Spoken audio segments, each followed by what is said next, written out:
Sir पंचटी मु ज्योतिकृष्ण पात्र गोष्ठी उन्नयन अधिकारी बुगुड़ा तथा निर्वाचन अधिकारी जगन्नाथ प्रसाद पंचायत समिति। सर जो निर्वाचन था कौन है फलाफल सर? देखो आमर जो राज्य निर्वाचन आयोग को जो निर्देश थिला जगन्नाथ पंचायत समितिर उपाध्यक्ष पद निमित्त उपनिर्वाचन अनुष्ठित होता तार आमर प्रक्रिया आमर सुरखुरी संपादित होती।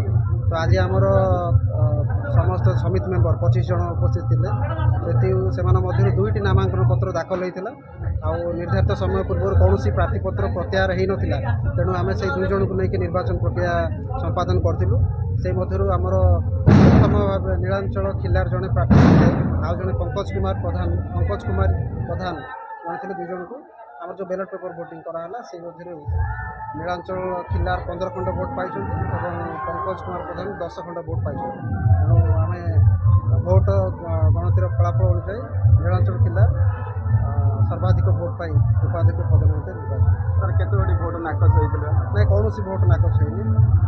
प्रथम कैंडिडेट 15टी भोट द्वितीय कैंडिडेट 10टी भोट। धन्यवाद। मो नीलांचल खिलार खेतमनाली ग्राम पंचायत समिति सभ्य। कौन कहे आज उपनिर्वाचन